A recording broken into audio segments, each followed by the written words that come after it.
হ্যাঁ বন্ধুরা, আশা করি সবাই ভালো আছে। চলে এসেছি আবার একটা নতুন মিনি ব্লগ নিয়ে। আমি এখন আছি রুমে, আর আকাশের ওয়েদার একটু খারাপ। এখন আজকে রান্নার দায়িত্ব আমি দেখাবো, আজকে কী রান্না করবো। চলো দেখা আজকে আলাদা ওয়েদারটা।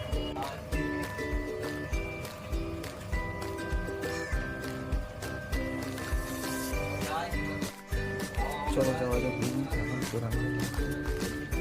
যেহেতু রান্নাঘর এখানে আমাদের বলবে ফুটা ফুটা রান্না সব মাত্র হচ্ছে, ভাতের অবস্থা দেখতে পাচ্ছি।